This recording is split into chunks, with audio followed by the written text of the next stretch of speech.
District emergency response committee Dera Ghazi Khan کا اجلاس committee روم میں منعقد ہوا۔ اجلاس میں ڈینگی اور خسرہ بچاؤ اور کنٹرول سرگرمیوں کا جائزہ لیا گیا۔ قائم مقام ڈپٹی کمشنر نعمان فاروق تارڑ نے اجلاس کی صدارت کی۔ ضلع بھر میں انسداد ڈینگی اور خسرہ کے لیے تمام وسائل بروئے کار لانے کا فیصلہ۔ زیر التواء DVR شکایات کو نمٹانے کا حکم۔ فیک سرگرمیوں پر افسران سے وضاحت طلب۔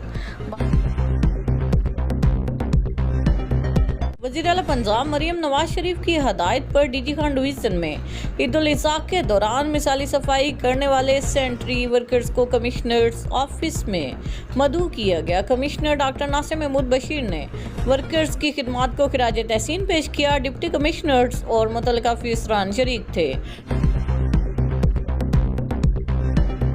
حکومت پنجاب کی ہدایت پر ڈیرہ غازی خان میں ترقیاتی منصوبوں کی انسپیکشن کا عمل جاری ہے۔ قائم مقام ڈپٹی کمشنر نعمان فاروق تارڑ نے کولی چوک سیوریج لائن اور گورنمنٹ ہائی اسکول نمبر 1 کے ترقیاتی منصوبوں کا معائنہ کیا۔ شہر سے منسلک سیوریج منصوبہ پر کام کی رفتار تیز کرنے، زیر استعمال ٹوٹے پائپوں کو فوری تبدیل کرنے، وینٹیلیشن وال سے گیس اخراج کو یقینی بنانے کے احکامات بھی دیے۔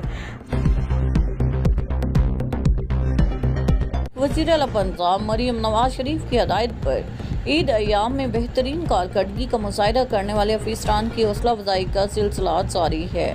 کمشنر ڈاکٹر ناصر محمود بشیر نے DG خان جم خانہ کلب میں تقریب کے دوران ڈپٹی کمشنرز اور ڈویژن کے additional deputy commissioners, assistant commissioners کو تحریفی اسناد سے نوازا۔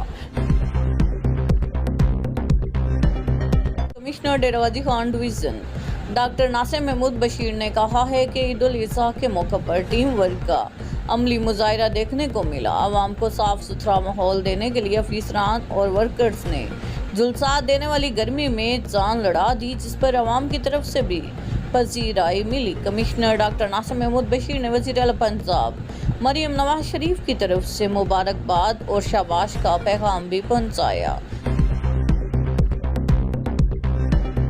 علاقہ تھانہ سناوا میں پسند کی شادی کرنے والے میاں بیوی کے قتل کا واقعہ۔ RPO Dera Ghazi Khan captain retired Sajjad حسن خان کا واقعے کا سخت نوٹس۔ RPO نے DPO مظفر گڑھ سے واقعہ کی رپورٹ طلب کر لی۔ وقوع میں ملوث ملزمان کی گرفتاری کے لیے اسپیشل ٹیمیں تشکیل دینے کا حکم۔